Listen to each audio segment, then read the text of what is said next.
Well, welcome everybody to today's instructional design workshop on what is blended anyway. It is a very timely topic for Galvanize, and we have a great presenter, our instructional designer in Denver, Erin Hough, who will be leading our discussion and our activities. Before we even jump in, want to remind you to have awesome-teaching, that channel on Slack, so that we can interact. There's going to be some resources shared there on awesome-teaching. So if you haven't joined that, please make sure that's pulled up, because Google Meet doesn't allow us to do that Hangout or that chat feature. Also, at the end of this, for those of you who are attending live, as well as those of you who are attending by video, in order to log your attendance, but also to get your takeaways and your feedback, we're going to be sending out a survey. So please make 2 minutes, set 2 minutes aside so that you can do that. We really want to encourage as much participation as possible, but also some reflection time for you to think about what's presented today and around the interaction. So without any further ado, I'm going to let Erin take it away here and introduce herself and what is blended anyway. Awesome. Thanks, Pira. So welcome, everyone. I'm glad everyone's here. As Pira mentioned, it's a super timely topic for the moment, so I'm excited to be diving into it. It's also exciting just because there are a ton of questions and answers are not so solid, so that makes it a really, really interesting topic. As Para mentioned, I'm an instructional designer based here in Denver, and I'm sort of helping the instructors working on blended enrolling get going. So it's been a super exciting project so far. It's only going to get more so. Great, so Pierre, do you want to jump right into the presentation? Yeah, we're going to share a screen here on Erin's, and I'm going to start off with a little scenario, fun little picture here. And so once I see it, and I'll go ahead and share that with everybody here, so everyone can follow along on Erin's screen. So what is blended anyway? My name is Pira, I'm the instructional coach, and just want to start with this picture here of, so the learning objectives by the end of this workshop. Oh. There we go. You'll be able to, one, explain the benefits of blended education, define what blended means to galvanize specifically, and then also, this is where we're going to let the rubber meet the road, create a sample schedule for a blended day in your particular classroom, your particular program. We'll start with those images here. So take a look at these images here. Sometimes teaching can feel like this. You can feel like a one-man band, whether you're preparing, you're doing a million different things at the same time. You have no time to do what you really want to do. Just by a show of hands and or emojis, would you agree or disagree that this is sometimes what teaching can feel like?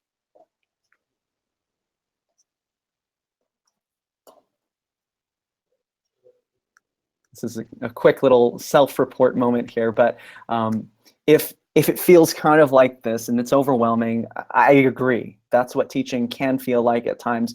But we also want to use better practices. And so the next slide will show, well, what if teaching could feel more like this? And is the screen advancing there, Erin? It got stuck. Okay, here we go. What if it could be more like this? Instead of you being the one-man band, delivering all of the things to all of the students and being so dependent on students being so dependent on you, what if you were more like the conductor? You were the one who was aware of all the things, but really empowering all of the others to play their instruments or learn their instruments or do what they need to do at the right time in their own rotations, with pauses, with breaks, whatever it may be. And this is just a high-level picture for what we want to get our minds wrapped around, because blended can be a very confusing or a very, could be a lot of assumptions. But just as a high-level picture here, what if teaching could feel more like you're the conductor, you know the music, you have awareness around where everybody is, and you're empowering them to play their instruments. You're empowering them to learn their code. You're empowering them to dig deeper and pair program and go into the resources on their own or in groups and what have you. And so I want to start off with that picture just for this discussion. Awesome. Go ahead, Erin. Oh, no, I think you're going to introduce context. And is it the next slide here? Or let me make sure. Talk on that. So basically, guys, Okay, go ahead. We just wanted to introduce that blended is a discussion that's been happening. So in the summit that happened a couple weeks ago, and also just for the past few months, it's been a matter of discussion as a really cool opportunity to kind of bring ourselves up to date in terms of awesome educational practices. So a couple of the reasons that came from some of the higher ups of why blended is a great idea, curriculum changes super quickly, and blended is a more agile delivery model. Educational leaders that aren't specifically in this sort of environment are experimenting with this, so we're actually a little bit behind the times. And then it also just creates a more kind of lightweight campus ability to change and to experiment in different iterations. So these are a couple of reasons that it's really beneficial from a whole group standpoint, from a business standpoint, a couple of the reasons that people at Galvanize have been discussing it for several months. Para, anything you'd like to add about context? Yeah, absolutely. I think because there's a lot of reasons why the market is ready for this, but also, like Erin said, this is not new to us. This is just a fantastic opportunity for us to act on ideas that have already been in play for a while. But because of the opportunity here for us to make these changes while everyone's on the same page and really come up with these definitions together, as an instructional design team, as instructors, and as programs, this is a great way for us to do this. And so thanks for participating in this workshop right now. Let's keep going. Very cool. All right, so we're actually going to jump in before we start discussing even definitions. We're going to have a quick discussion about benefits of blended education. So why people believe it presents a better educational model than what we're already using. So from the SalCon video, if you got a chance to watch it, awesome. If not, no problem. Only from your own experiences or thoughts. What are some of the benefits of blending together online and in-person education? Maybe thinking from a student perspective and also from an instructor.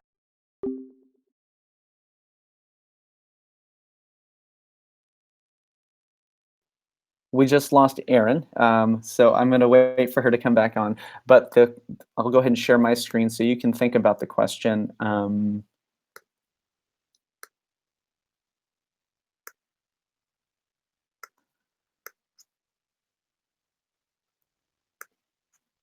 Tag team here.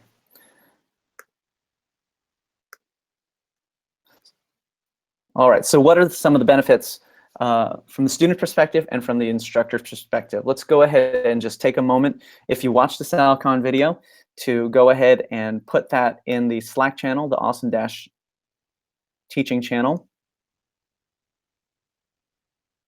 Back on in just a minute here. Hi, Erin. Erin, we can't hear you, so you might need to restart the Google, but I have them. And let's see what responses we've got so far here. So Brian is mentioning, I teach a lot of foreign students. Blended always helps them, blended always them to watch videos at different speeds, allows them to watch videos at different speeds, review, stop, or with captions, then bring questions to the person in-person class. Fantastic. Other examples, feel free to drop them into Slack or even unmute yourself and jump into the call.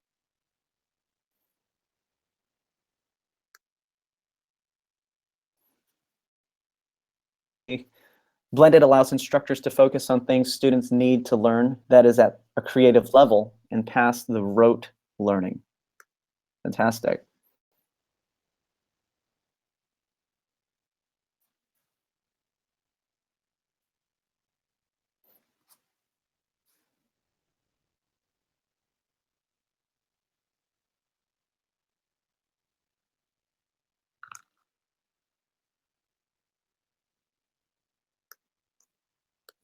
I see Jeff posting, blended allows students to hear about the most explicit concepts via videos and have access to the implicit knowledge by interacting with instructors. Thanks, Brian. Thanks, Teddy and Jeff. Keep going. Any other impressions here?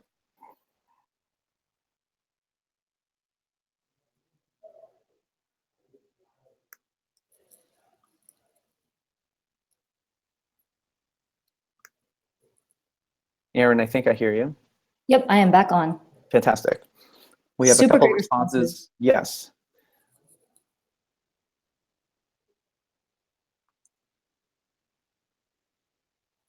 Give a few more moments for anybody to jump in with your thoughts. Participation here.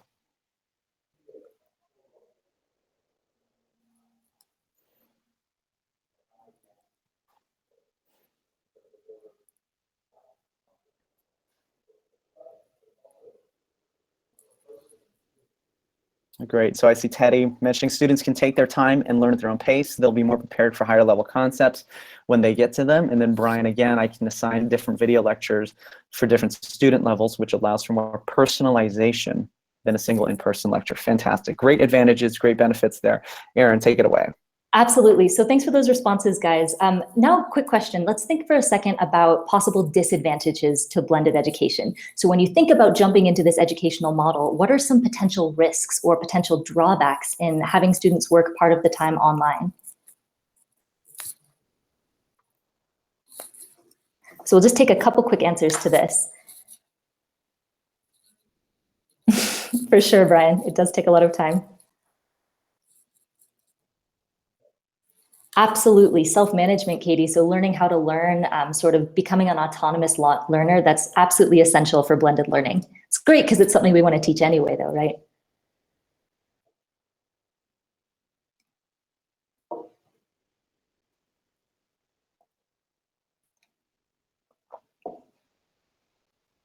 I'm going to offer up maybe an elephant in the room. It maybe lets the instructors off the hook and think they don't have to do as much work and they can just go have coffee.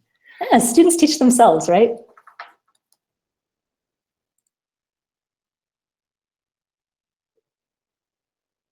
Ooh, Teddy, students may be worried about not keeping up with where they perceive their peers are and may hide their needs.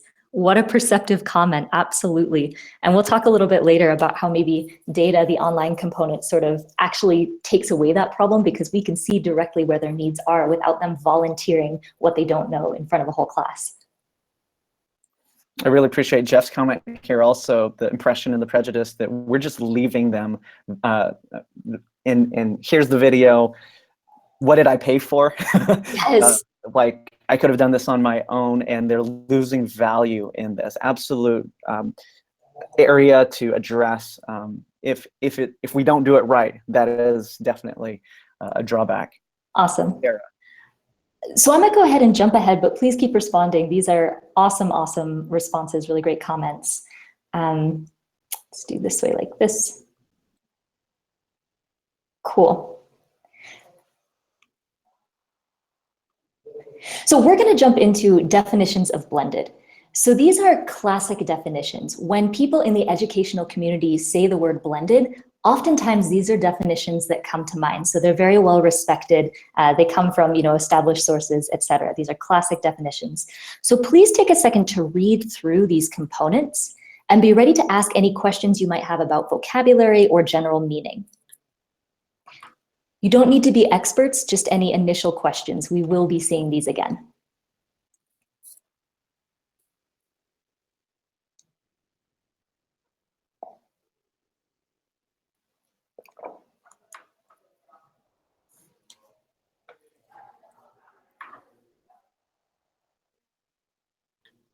All right, if there are questions that are popping up, please feel free to put those in the Slack channel or unmute yourselves and volunteer them. There are 3 key points to touch upon. The first one being this idea of some. So in letter A, it says, in which a student learns at least in part through online learning with some element of student control over time, place, path, or pace. A common misconception is that in blended education, students are learning 100% online 100% of the time. And that's not the case. Even if you have a 100% blended setting, it does not mean that students are always online. It's some mix. Another quick comment, brick and mortar is just a term that means basically in a school setting. So students aren't learning on their own at home necessarily. At least part of it is supervised in person. And then finally, there's this idea of connected or integrated, and this is key. So in blended education, there's the online path and the in-person path, but they're not separate. They're inherently integrated and they inform each other. So what a student does online informs what they'll do in person, and what a student does in person informs what they'll do in line. They are absolutely integrated, they cannot be separated, and that's key to providing sort of a full, well-rounded, three-dimensional educational model. So if everyone could please read through just the bold parts one more time. So just the parts in bold, because these are really the key to this definition, and we are going to be using them in just a second. So take a second and try to imprint those on your minds.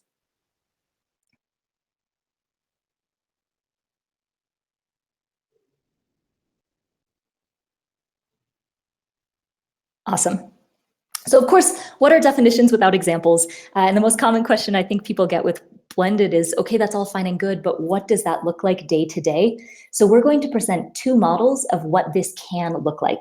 Please keep in mind that there are like 80 models, really an infinite number of ways to implement blended in a classroom, but these are a couple of concrete examples. So the first one we're going to talk about is the rotational model. So the rotational model, if you check out the diagram, seems pretty self-explanatory. Basically, students are rotating through stations on a fixed schedule. At least one of the stations is online, and it's targeted to their own pace or needs. So in an example, let's say we have a perfectly numbered cohort of 15 students, and we have 3 stations that we want to run. Maybe 5 of those students at any given time are in online instruction, so they're learning individually online. Maybe another 5 are working on collaborative activities. So they're working in pairs, they're working in small groups, whatever. Maybe the other 5 are in teacher-led instruction. So this could be a short lesson that was designed specifically for those 5 students. This could be framing a new topic, just some sort of teacher-led instruction. And then oftentimes students who are working online and in collaborative activities are supported by a floating teacher or a TA or some other member of the instructional staff. And again, in both of these models, students are learning mostly in a brick and mortar setting. So even the online learning is happening within the classroom. This is the rotational model. So a quick check for understanding here, a quick chance to apply the definition. If you think back to those bold terms that you imprinted on your mind, what makes this a blended model? So from that definition, what about this is blended? So feel free to answer in the Slack channel or to unmute and share out.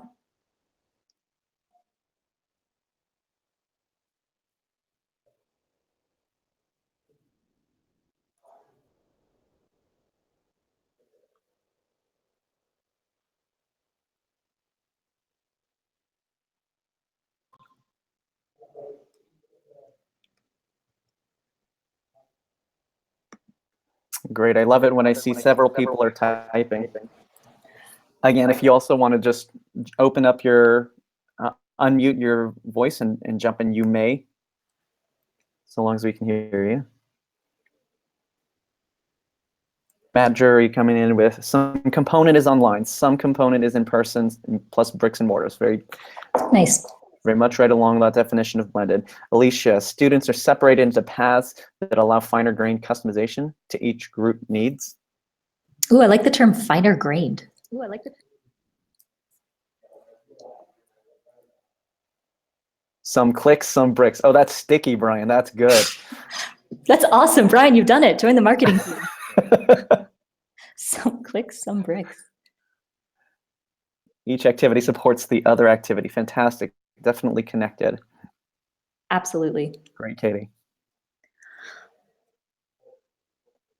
All right, guys, let's go ahead and jump into the next model that we're going to talk about. And again, just reiterating that there are thousands of ways that blended looks in a classroom. These are just a couple of concrete examples. So we just talked about the rotational model. Now we're going to discuss the flex model. So flex model, actually the best way to explain this is to look at the diagram. The way the flex model works is that online learning is the backbone of the program, even if it directs students to offline activities. And again, this online learning is occurring mainly in brick and mortar settings. So what that looks like is there's maybe a large group of computers or workstations in a large room. It doesn't have to look this way, but oftentimes it does, where students are working individually. And then throughout the day, at any given time, they're sort of rearranged or given individual or group attention. So instructors and other staff provide face-to-face support through small group instruction, individual tutoring, or maybe group work. So as an example, if we have a cohort of 30 students and they're working through the material and an instructor notices from their responses, from the data, that there's a sticking point that maybe 5 of the students are stuck on. That instructor can, at any point in the day, pull out those 5 students and hold some sort of intervention lesson. It can be a lesson specifically about that point to get them up to snuff to address what they're not understanding. On the flip side, let's say we have a group of students who are working through the material and they happen to have reached a point where they're ready to jump into a new topic.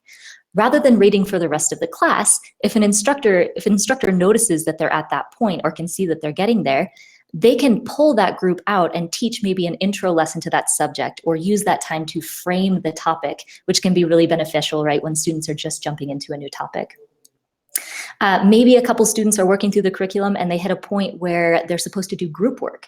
Great, so they can join other students who are also at that point in a collaborative room and work on a group project together.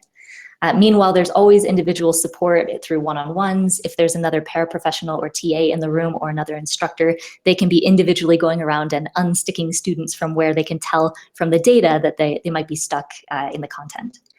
So again, students move on an individually customized schedule among learning formats, and every day can look different for every student. So there's no fixed rotational model in the flex model. So this is just another kind of different version of what blended can look like in the classroom. An interesting question that goes along with this one is the following. In this setting, in the flex model, how are the online and in-person components integrated? So how does the online portion and the in-person portion, how are they integrated in this model? Please feel free to put your responses in Slack or share out.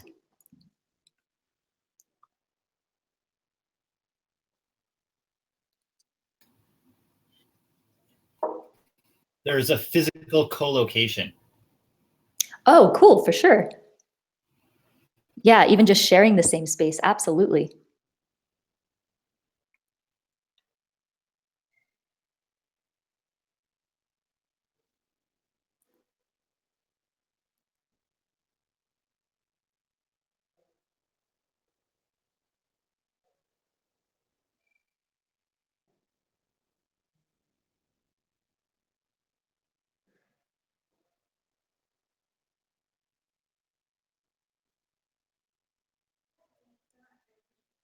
Not sure what's going on in the Slack channel. Let's see. I see Matt Drury mentioning data collected from the online component determines what in-person components are appropriate for the students. Maybe question mark. Yeah, no, absolutely. No, maybe. It's crucial that the tracking and the data that we're seeing there, it's not just watch this video with nothing, but yes, we're collecting data. Katie's mentioning there's always in-person resources available for online questions, whether it's an instructor or another group of students working on the same problem. Yes. Definitely true. A buddy system among other people in the group, like accountability at the gym. Great word picture there.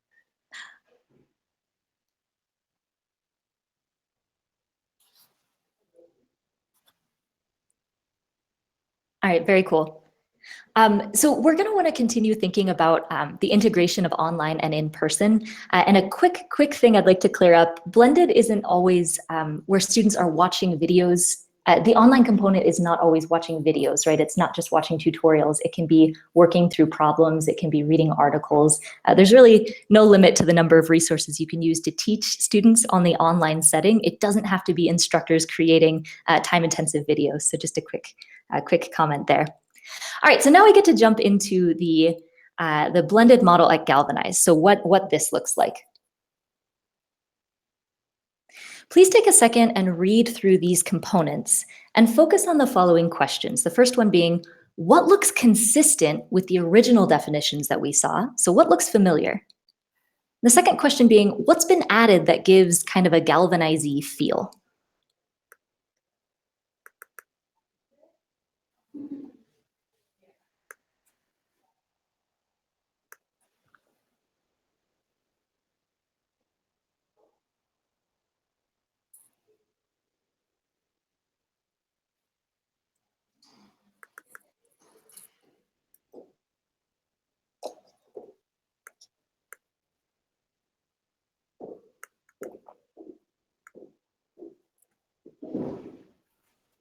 So in some of these, the words will be exactly alike. Some of them, it's just the same sort of message coming across. What looks consistent with the original definitions?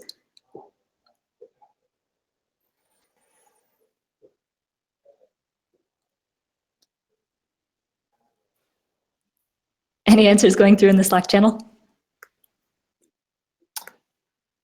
In one word, Sean says motivation. Okay, motivation.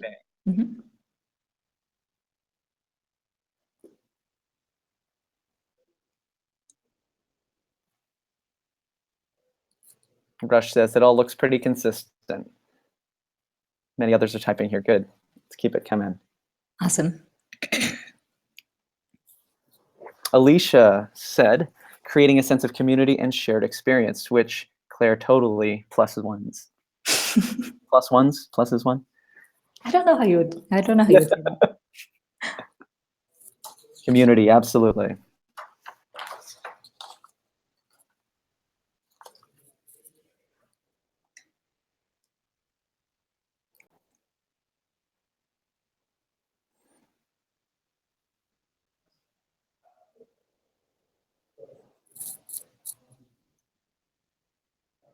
Jeff contributes here. So consistent, leveraging content, differentiate instruction, flexible groupings. What's galvanizing? It's community and it's integrated learning. Awesome. Yeah, you guys are you're really hitting on this point that it's a super consistent definition, right? We're not reinventing the wheel. We're just doing it better. So the things that have been added are this idea of motivation and community and working in group being a really important factor. And that's kind of the galvanized flavor anyway, right? People who are motivated remain motivated and motivate each other, and we create this sense of community so we can learn from each other. So in a lot of blended programs, those aspects are kind of an afterthought that you try to fix down the road. But I think what the goal was here is to make these points a key part of what blended actually means to us. So they're actually a part of the definition. I'd also like to mention, like we talked about context earlier, a lot of this is already happening. So I don't want it to feel like we're starting from the ground up. We've got breakouts happening and we've got lessons happening in certain places. And it's really neat because we've got momentum along with this motivation happening. We just want to push for more of the same and even better. And so we're not reinventing the wheel. Very cool. So let's take, if there are any questions about this definitions that have popped up, maybe just like a minute, feel free to drop those in the Slack channel. Just want to pause and let that sink in a little bit. In the meantime, if you don't have a question, you can think about what sort of things you're already doing that are kind of already blended. Maybe you're really pushing the learning to learn aspect and allowing students to choose their path. Maybe you're really pushing individual work time. Maybe you're using data to drive your instruction. What are some of the things you're already doing that have to do with blended?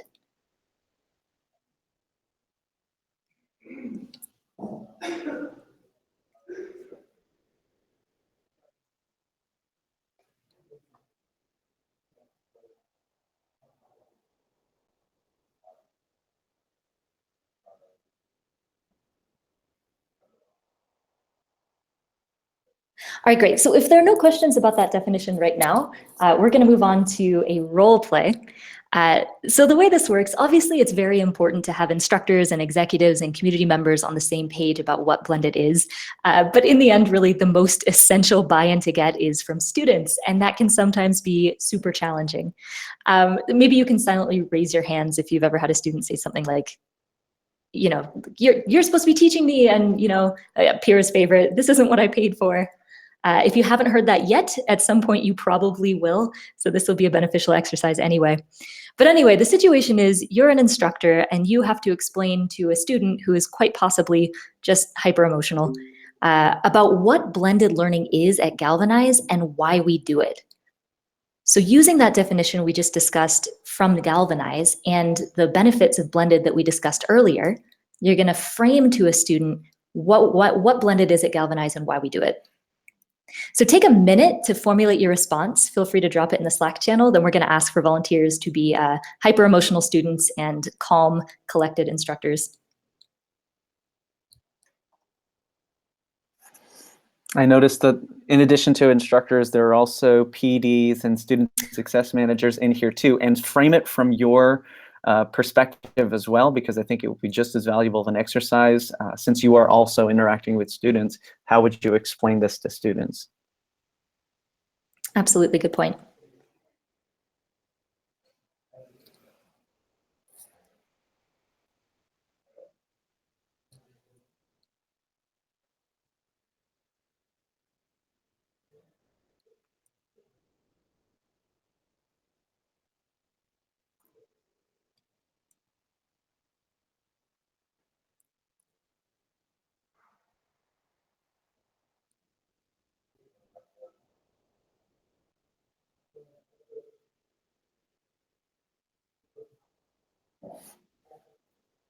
Let's go for another 30 seconds. I see some people typing here, and then maybe we'll even take a volunteer, or we'll cold call on somebody, because it makes the suspense even more fun.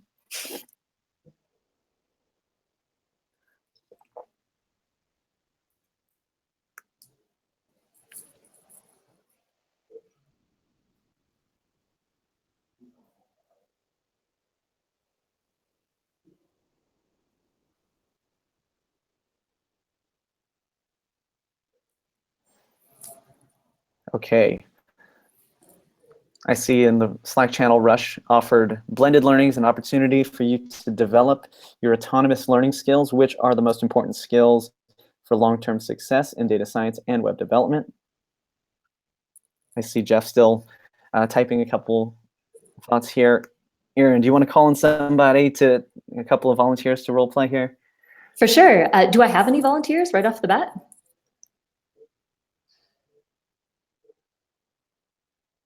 Okay, cool. In that case, Jeff, Jean-Francois, would you like to be either the student or the instructor? Or actually, why don't you be the instructor and Pira can be the emotional student?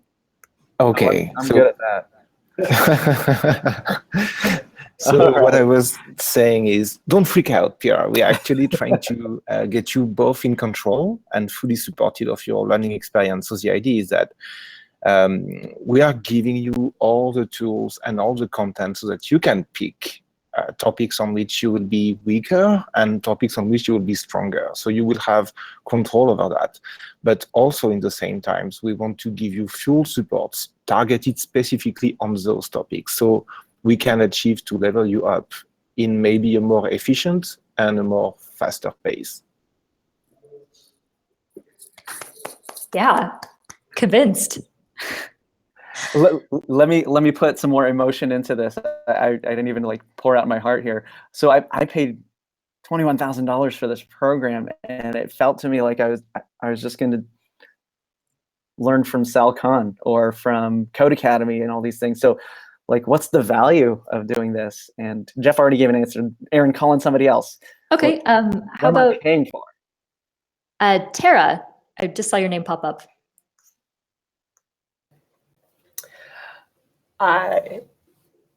Well, I'm going to ask you that. Are you in this program to get a job, or are you in this program to learn materials? What is your ultimate goal of this program, Pira? Well, yeah, definitely. I want to learn these new skills. I want to become a web developer. And I was assuming that to do it, we've got 3 and 6 month programs here, and I was hoping to learn from the best. And so when the instructors are there, I learn a lot from them. But this blended approach, it's new to me. And so job out of this. It is absolutely new, and we're throwing a lot of material at you in a very, very short period of time. What we have found is that this type of approach, the approach that allows you to cater to your own learning and to you to fit your own schedule, allows you to catch the material at a pace that is hopefully beneficial to you. The instructors aren't going anywhere. They're absolutely always here for your support, for you to ask questions, but it is incredibly beneficial as an engineer, as a budding engineer, to figure out what you know along the process. Because if you know something and you can go and do it, you figuring out the tools that help you and the resources that you need are eventually going to help you in the job field, not just in the learning field. So the instructors aren't going anywhere. They're still here, but it is a huge process for you to learn how to do the work and how to do the research and how to find the tools that you need. Sold. Boom. Thanks, Tara. Awesome. Cool. Well, so that's just an important activity to think about real world, because you will get asked this question all the time. What's the purpose of blended? Is this a waste of my time? Is this a waste of my money? It's a useful exercise to think through. So thank you for the volunteers for getting on that. There's one quick thing I'd like to touch on before we move forward with another activity, and it's this idea of a data-rich environment. So oftentimes, you hear people talk about blended, combining the best of both worlds. Instructors have a ton of data.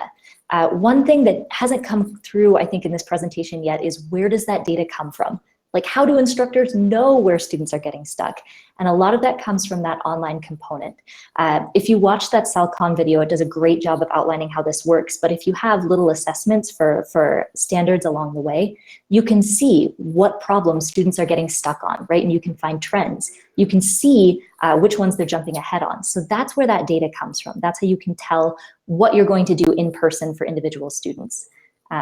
Again, if you want more info on that, there's tons of info out there. You can watch that video, but I just wanted to make sure that that came across. All right, so now jumping into the next activity, which is our last activity and the most interesting, I think. Actually, let me present one more time. Yeah, we've knocked out 2 of these learning objectives so far, and this is going to be the home run for everybody. This is where everything rubber meets the road again. So we've already explained the benefits of blended education. We've talked about even the possible detractors and how to respond to that. We've talked about what it means to galvanize, and we've even had this role play to articulate that. And so this last piece, we're going to create a sample schedule for a blended day in your classroom. Erin was mentioning before of having a schedule. It's actually great to do. We don't have the time to do the entire week. So in the time that we have here in the next 5 or 10 minutes or so, everyone's going to have a chance to copy this template that Erin's about to share with everyone. And just dropping in the Slack channel. It's going to be in the Slack channel. We want everybody to take a look at this, make a copy of your own, and think about an upcoming lesson. Think about something that you're going to be teaching tomorrow or in the coming week as a sample. And there's going to be a menu of options of what kinds of activities, and design a one-day blended schedule for yourself. And so, Erin, do you want to go ahead and explain that? For sure. So if you look at the sample blended schedule here, you'll see there's almost nothing there. It's pretty bare bones. It's done like that on purpose. Like, you guys can change, you see over here the times, you can change what chunks of time you want to be working with. So if you want to have a chunk that's from 9 to 9:15, or another one that's like 10 to 12, whatever, you can choose the timing. You'll see there are daily components listed over here. Those are just suggestions of things that probably will happen in a blended classroom during the day. So stuff to think about, like, when are instructors gathering data? When are instructors planning breakouts? When are students working one-on-one? Are there stand-ups? Things like that. This is not a fill-in-the-blank activity. You may not use all of those things, and you might find stuff that you need to add in addition to those to add to your day. One last quick comment, there are 2 columns here for students and instructors. It's called double planning. So basically what you're doing is thinking at any given moment, what are the students doing and what are the instructors doing? Because they'll almost certainly be different. In the student group, quick caveat, not all students need to be doing the same thing, right? Some students can be working one-on-one, some students can be in small groups, some students can be in group activities. And then likewise, instructors might be doing different things. So one instructor might be leading a breakout session while another one supports a small group activity, things like that. The closer you can make this to an actual lesson, an actual day, the more beneficial it will be. So if you can think of an actual topic that you are teaching tomorrow, if you wanted to blend that, what would it look like? All right, looking at the time here, let's go up until 20 past the hour. So everyone should have access to that link right now. Make a copy. And at the end of 20 past, what we're going to do is share out.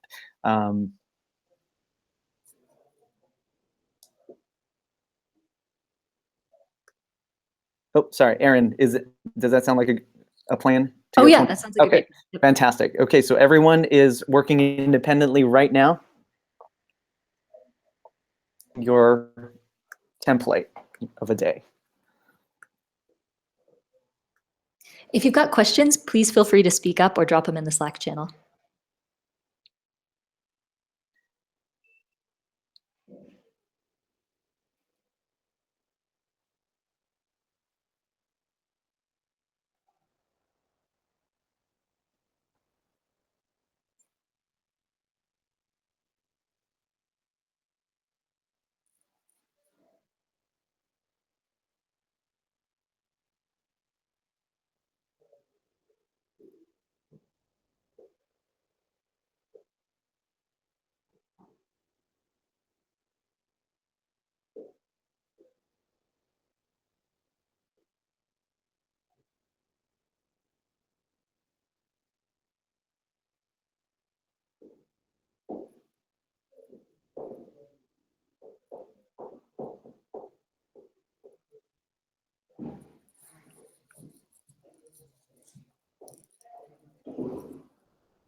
So just a heads up on timing, we've got about 6 minutes still to create your own one-day plan.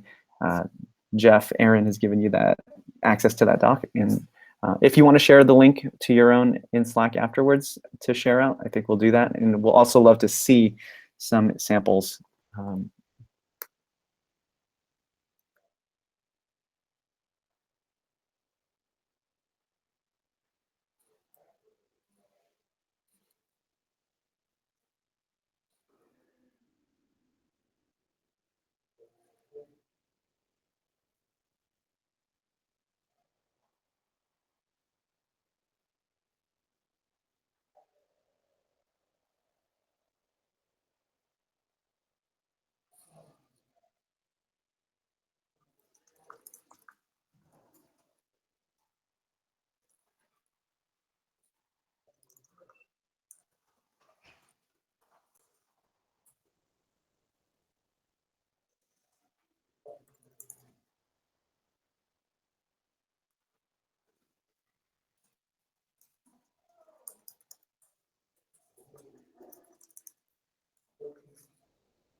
So there's still 2 minutes left before we hit 20 past, and I already see a couple documents shared here. Thanks, Sean, for doing that. And Brian, if you want to start sharing a copy of your link, it's a work in progress. It doesn't have to be polished, but feel free to copy that link and make sure it's viewable by everybody. And then maybe we can also take a look collectively at some individuals.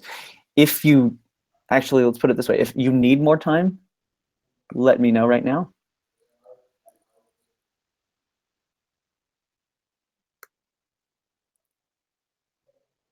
Who could use more time?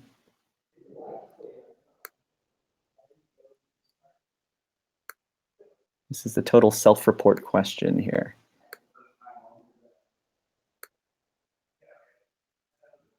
All right, if you don't need more time, feel free to start dropping your links into the Slack channel then. Share a copy of the document that you created for the one-day plan. Let's start getting those shared into Slack.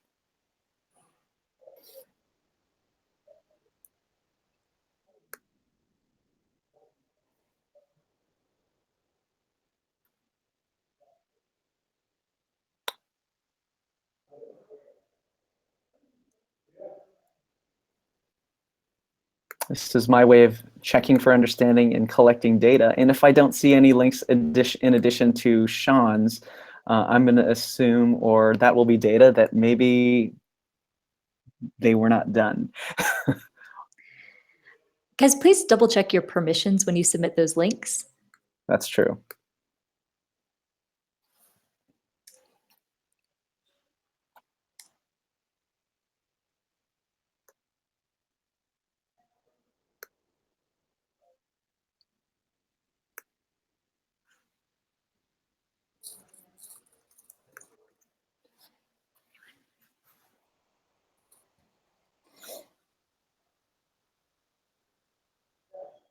All right, we are at 20 past. Let's go ahead and check on people's one-day plan. Sean, you were the first to set this up. And so if you want to click on that link, or Sean, can you go ahead and share your screen and then talk us through your process for creating this?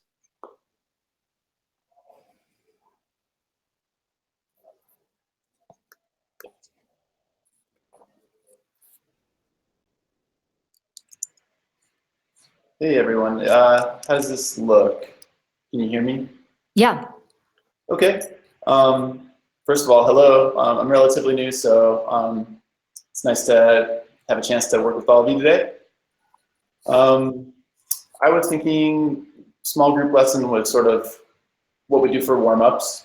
And during that time, we have, as instructors, we can work together and plan activities later on in the day.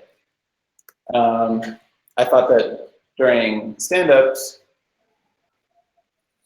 maybe, I'm not sure if this is perfectly set up, but I thought at some point in the morning we'd be able to look and see where everybody was at. And then as they were working through a lesson individually, perhaps we could have some one-on-ones, pull people aside as necessary. And then, maybe later in the morning it would become clear whether certain groups of people were having similar problems, and we can address them in a small group setting. And then, I thought that individual learning time in the morning might be nice. While people are waking up, and then in the afternoon we could do group work, and I thought the instructors would be more or less floating between groups and working with groups during that period of time. And that's about it. I want to give some other people a chance to share or ask questions too. Yeah. Thanks for that, Sean. Thanks for sharing. I love the idea of doing instructor planning in the morning, right? You have an idea of if students did anything overnight, you can plan out the rest of the day.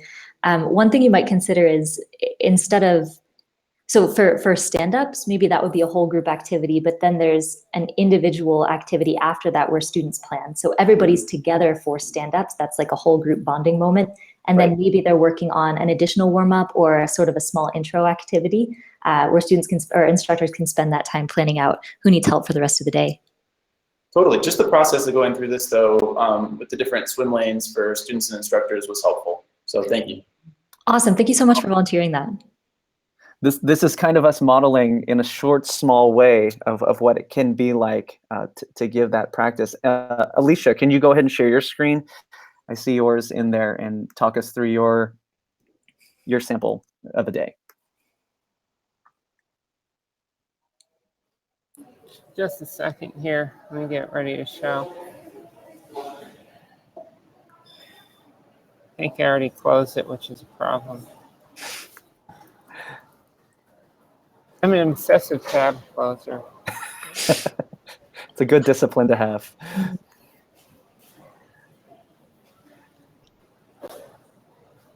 Second, online. All right. Give me about 10 more seconds. Right now.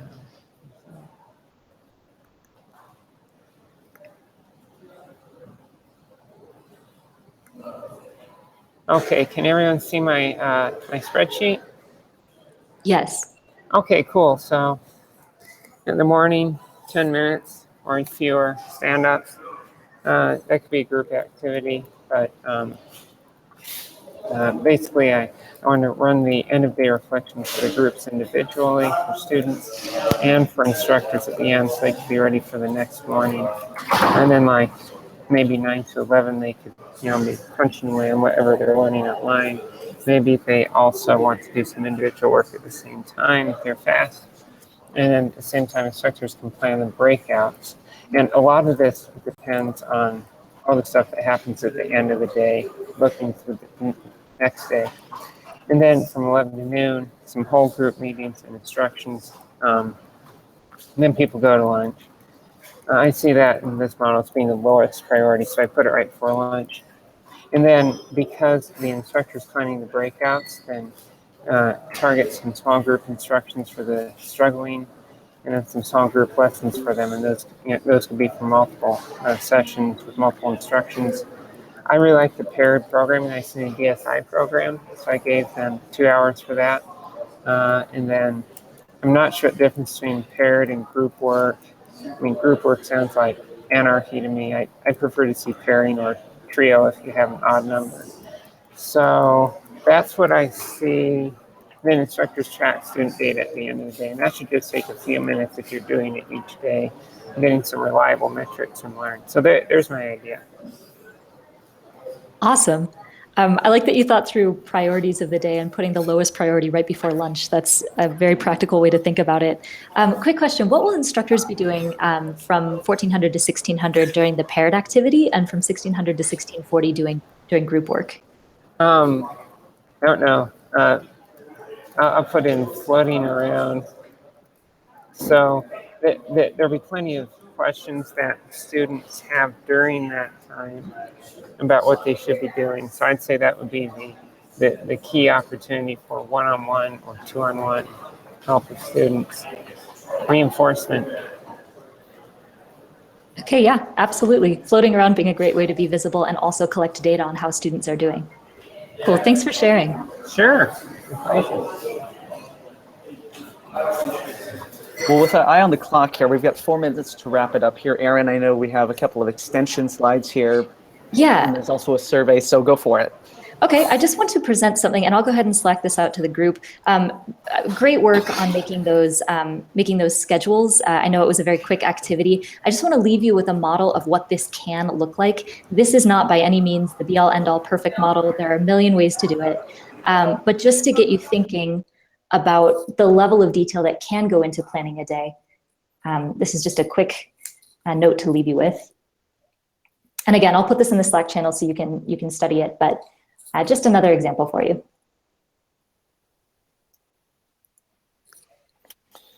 We'll definitely share the slide deck as a sample. I see a question from Jeff on concern around mastery tracking. Jeff, go for it. Yeah, in the planning of the day, I'm actually concerned about the time we need for doing proper mastery tracking. I think so. Because I'm doing that right now for the CBC project, I have like 2 levels. One is like, hey, did they just do it? Which is actually very, very easy and just like visual. But there is also a whole new level when you get into the actual answers of one or a few specific students when you want to debug whatever they are struggling with. And that might take a long time. I mean, obviously, more than 5 minutes a day. So it would maybe like half an hour or 1 hour, depending on how much struggling the topic can be.